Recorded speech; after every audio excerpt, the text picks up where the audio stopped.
of the game. It's a rich thing.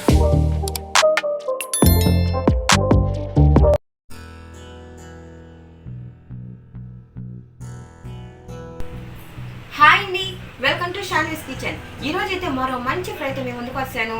అదేంటంటే దొండకాయతో ఒక మంచి ఫ్రై చేయబోతున్నాను. ఇప్పుడైతే అలా కిచెన్లోకి వెళ్ళి ఇలా చేసుకుని వచ్చేద్దాం, వచ్చేయండి. స్టవ్ వెలిగించుకొని కడాయి అయితే పెట్టుకున్నాను. అలాగే 2 గరిటెలు ఆయిల్ వేసుకున్నాను అన్నమాట. ఆయిల్ వేడికిన తర్వాత తీసుకున్న తాలింపులు అంటే ఆవాలు, మినపప్పు, ఎల్లుల్లిపాయ, ఎండుమిర్చి,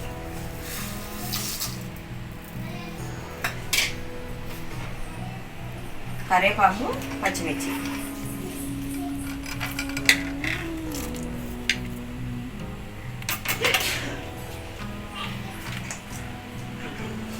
చక్కగా మనకి వేసిన మినపప్పు ద్వారగా వేగేదాకా వేయించుకోవాలి. తాలింపు అయితే చక్కగా వేగిందండి. ఇప్పుడు కట్ చేసి పెట్టుకున్న దొండకాయలు అయితే ఇక్కడ నేను 1/2 kg తీసుకున్నాను. ఈ రకంగా సన్నంగా కట్ చేసుకున్నాను అనమాట. అంటే ఒక కాయని 4 ముక్కలు కట్ చేసుకున్నాను. మనం గుత్తంకాయ కట్ చేసుకుంటాం కదా, ఆ రకంగా ఇలా వేసేసుకొని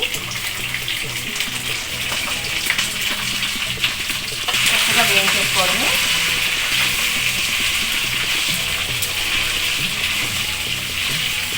ఇక్కడే పసుపు, ఉప్పు వేసేసుకుంటే మనకు తీగా వేగిపోతాయి అన్నమాట దొండకాయ ముక్కలు. అంటే దొండకాయలు వేగడానికి టైం పడుతుంది కదా, అలాంటప్పుడు ఈ రకంగా పసుపు, టోటల్గా మనకు సరిపడినంత సాల్ట్, ఈ 2 వేసేసి ఇలా కలుపుతూనే ఉంటే మనకి ముక్కలన్నీ కూడా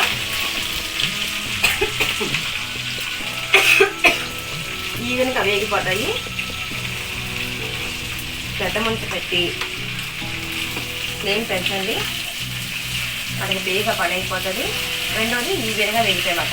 చిన్న మంట పెట్టేటప్పటికి టైం ఎక్కువ పడుతుంది, అలాగే మగ్గుతున్నట్టు అయిపోతాయి.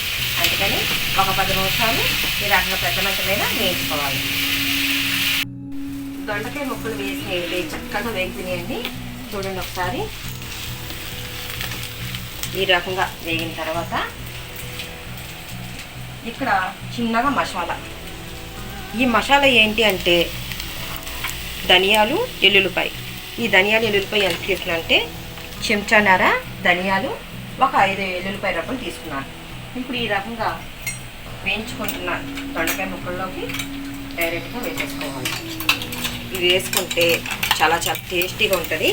మనం రెగ్యులర్గా చేసుకునే దొండకాయ కొబ్బరి కన్నా ఇది చాలా బాగుంటుందండి. ఒక్కసారి ఇది రకంగా ట్రై చేయండి,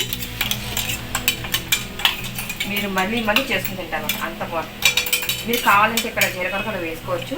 నేనైతే మరీ ఎక్కువ ఫ్లేవర్ అయిపోతుంది ధనియాలు, ఎల్లుల్లిపాయ వేసాను.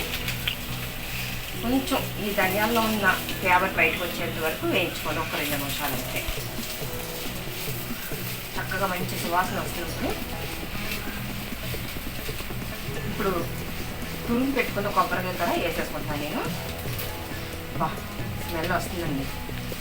అలా కొబ్బరి తురుము వేసుకోకపోయినా ఈ రకంగా కూడా తినేయచ్చు.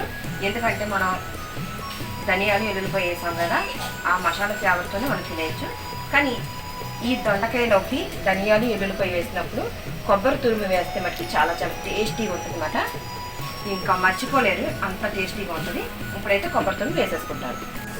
చక్కగా మనం వేసిన మసాలా కూడా వేగిపోయింది. ఇప్పుడు ఫైనల్గా కొబ్బరి తురుము వేసేసుకుంటున్నాను.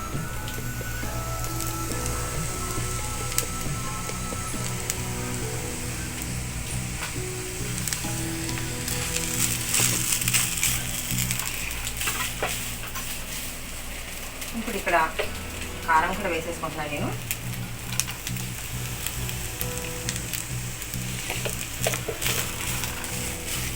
మరీ బాగా కొబ్బరి ఆయిల్ వాసన వస్తుంది కదా, అలా కాకుండా ఒక 2 మినిట్స్ వేయించుకోండి చాలు. మరీ ఎక్కువ వేయించాం అనుకోండి ఆయిల్ వాసన వస్తుంది, కొబ్బరి తినలేం మనం. అందుకని ఒక 2 నిమిషాలు వేయించుకుంటే చాలు. కారమును కొబ్బరి దొండకాయలో కలిసిపోయేదాకా వేయించుకోవాలి అంతే. బండగుత్తి ఏంటంటే మనం వేసిన కారం, కొబ్బరి దొండకాయలోకి పట్టేదాకా వేయించుకుంటే చాలు. అప్పుడైతేనే చేసుకున్న దొండకాయ ఎప్పుడు చాలా బాగుంటుంది అన్నమాట. ఫైనల్గా అయితే కొంచెం కొత్తిమీర వేసి స్టవ్ ఆఫ్ చేసేస్తుంది. చూడండి ఇప్పుడు ఎలా ఉందో. అయిపోయింది.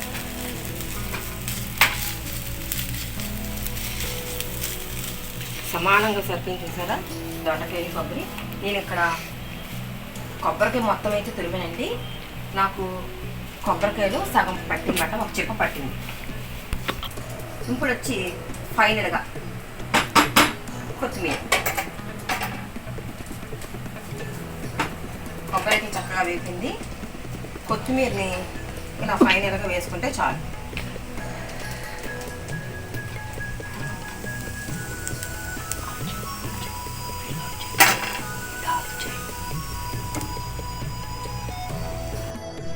ఫైనల్గా అయితే దొండకాయ కొబ్బరి మసాలా ఫ్రై అయితే రెడీ అయిపోయిందండి. ఒక్కసారి మీరు ముక్క అయింది ఎలా ఉందో ఏంటో మీకే తెలుస్తుంది.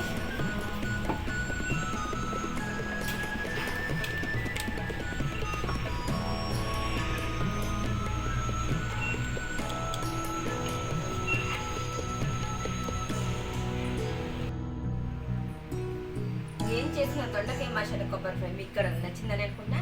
నచ్చితే లైక్ చేయండి, షేర్ చేయండి, అలాగే సబ్స్క్రైబ్ చేయడం మాత్రం మర్చిపోకండి. పక్కనే ఒక బెల్ ఉంటుంది, అది కనుక ట్యాంగ్ అని కొడితే నేను పెట్టే ప్రతి వీడియో నోటిఫికేషన్ మీ వరకు వచ్చేస్తుంది. మరో మంచి వీడియోతో మళ్ళీ కలుద్దామండి. అప్పటివరకు బాయ్, థ్యాంక్స్ ఫర్ వాచింగ్.